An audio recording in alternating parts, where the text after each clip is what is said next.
Coming up, the oil price surges again. Another successful AI debut on the Nasdaq. And are there any more opportunities in emerging markets? All of that and more next.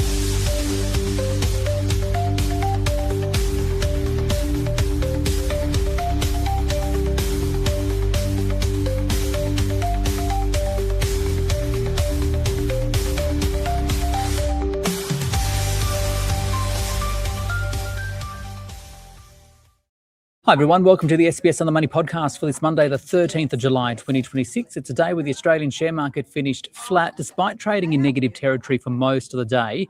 Brent crude, however, did jump 5% as uncertainties in the Middle East continued. IT stocks fell the most, followed by utilities, while telcos and energy players did best. It also followed a spectacular debut by yet another AI-related company in the US, though. So will there be more opportunities in the sector? To find out, I spoke with Ben Lam. He's the head of equities at Colonial First State. So the local market has started the week on the back foot. How would you describe investor sentiment at the moment? What's driving it? And to what extent does the ongoing conflict in the Middle East, oil prices and implications for interest rates and inflation impact you? I would say at the moment, I'd classify the market as cautiously optimistic. So where the optimism does come through is a lot of the expectations around artificial intelligence and the benefits and productivity that that can bring.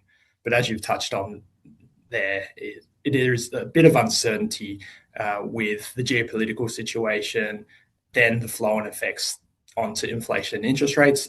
But what we think is always very interesting is there is always a balancing narrative in markets that you have to trade off.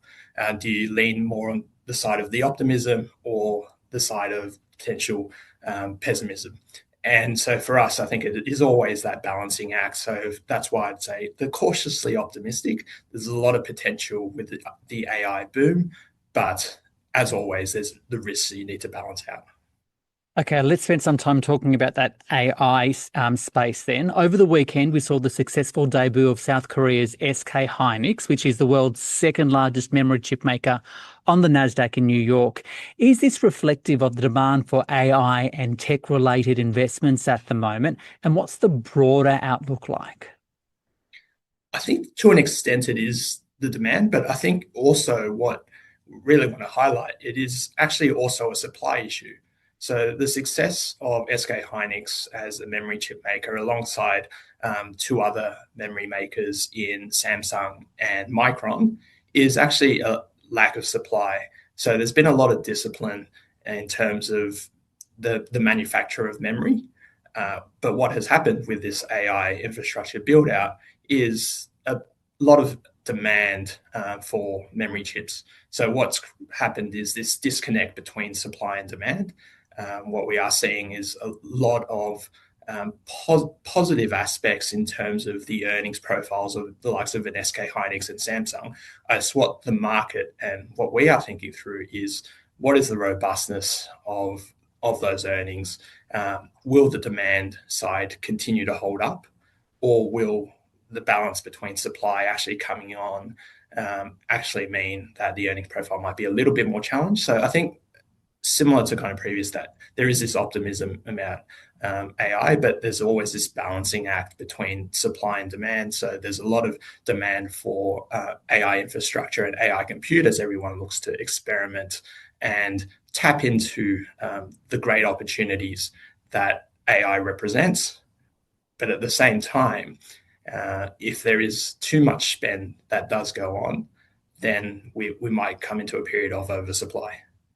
What's interesting when we talk about AI is that even the CEO of SK Hynix said at the listing day that the US is the center of AI. That's where a lot of its clients are, right? But still, South Korea, its share market does have a lot of AI-related companies. It's boomed over the past 12 months, and it's just one of a few emerging markets that have performed particularly well.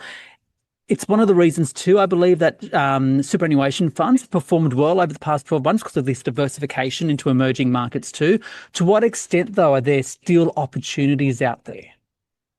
Yeah, it is a fascinating one.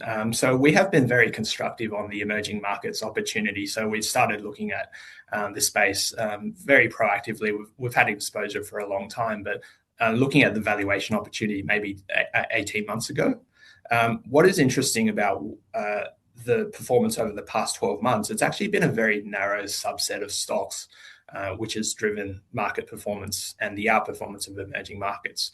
So two of the stocks we've talked through, SK Hynix and Samsung, the shortage in memory, but also TSMC, a Taiwanese stock, and very much a critical player in the whole AI infrastructure. So their major clients being NVIDIA and Apple. So we've actually seen quite a narrow market in emerging markets, somewhat similar, and I'll draw some parallels to the Magnificent Seven dynamic that we saw a couple of years ago in the US market. And so those three stocks have actually been the key drivers of performance in emerging markets over the past 12 months. So I think for us, that draws some risks, that there is some higher level of correlation that might play out between emerging markets and developed markets.